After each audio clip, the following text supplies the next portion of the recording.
우리 은하에는 서로 통신이 가능한 외계 문명이 30개 이상 존재할 수 있다는 분석이 나왔다. 지구 외의 외계 생명체에 대한 통찰력을 제시한 연구 결과로 관심을 끈다. 우리 은하에는 서로 통신이 가능한 외계 문명이 30개 이상 존재할 수 있다는 분석이 나왔다. 지구 외의 외계 생명체에 대한 통찰력을 제시한 연구 결과로 관심을 끕니다. 크리스토퍼 콘슬라이스 영국 노팅엄대 천체물리학 교수는 수천 년에 걸쳐 질문이 제기됐지만 아직 명확한 답이 나오고 있지 않은 상황에서 이번 연구 결과는 다른 문명과 소통할 수 있는 지적 능력을 갖춘 외계 문명의 수를 처음으로 추정해냈다는 점에서 매우 중요하고 흥분되는 결과라고 설명했습니다. 천문학자 프랭크 드레이크는 1961년 드레이크 방정식을 통해 지적 능력을 갖춘 외계 문명 수를 계산하는 데 필요한 7가지 요소를 제안했습니다. 여기에는 매년 은하에서 생성되는 항성의 평균 개수를 비롯해 감지할 수 있는 신호를 보낼 것으로 예상되는 시간 범위 등이 포함됩니다.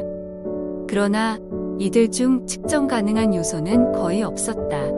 콘슬라이스 교수는 드레이크 방정식은 문제를 해결하기보다는 질문을 이끄는 도구에 가깝다고 밝혔습니다. 콘슬라이스 교수 연구팀은 새로운 데이터와 가설을 통해 외계 문명 추정치를 도출하는 방법을 개선한 연구 결과를 천체물리학 저널 최신호에 발표했습니다. 연구팀은 기본적으로 지구와 유사한 행성에서는 지구처럼 지적 생명체가 형성될 것이라는 가설과 수십억 년 내의 생명체는 자연스럽게 진화할 것이라는 가설을 세웠습니다. 조건이 적합하다면 화학 반응에서부터 별이 형성되기까지 과정은 모두 필연적으로 발생합니다. 콘슬라이스 교수는 지적 생명체가 과학적인 방식으로 형성된다면 우리 은하 내에 많은 문명이 발생했을 것이라는 예상을 할 수 있다고 밝혔습니다. 그는 또 불확실한 이론이긴 하지만 외계 생명체는 지구의 생명체와 모습이 비슷할 것이라며 만일 그들을 실제로 만난다고 해도 그리 충격적이지는 않을 것이라고 밝혔습니다. 연구팀은 지구와 닮은 행성에서 생명체가 형성되는데 45억 년에서 55억 년이 걸린다는 엄격한 가설을 전제로 우리 은하의 4개에서 211개의 문명이 형성됐을 것으로 추산했습니다. 이 같은 추산을 토대로 은하계 항성 형성의 역사와 항성 내 금속 함량 등을 고려해 분석한 결과 최소 36개 이상의 소통 가능한 문명이 존재한다는 결론을 내렸습니다.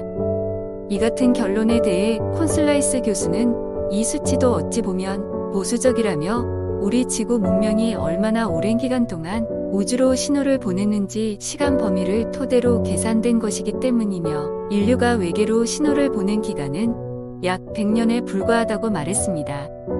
연구팀은 또 우리 지구 문명이 외계 문명과 양방향 소통을 하기 위해서는 최소 6120년 동안 살아남아야 한다고 덧붙였습니다. 연구팀은 계산 결과에 따르면 가장 가까운 문명은 17,000광년 떨어진 곳에 있다며 외계 문명이 보낸 신호가 지구에 도달하는데 너무 오래 걸려 양방향 소통이 거의 불가능할 것이라고 밝혔습니다. 연구에 참여하지 않은 외계 행성 전문가인 올리버 쇼틀 영국 케임브리지대 연구원은 이번 연구 결과에 대해 지구에서 생명체가 어떻게 시작됐는지, 생명체가 거주 가능한 지구와 닮은 행성이 얼마나 많은지 등 여러 요소들에 대한 이해가 아직은 부족한 상황이라고 평가했습니다.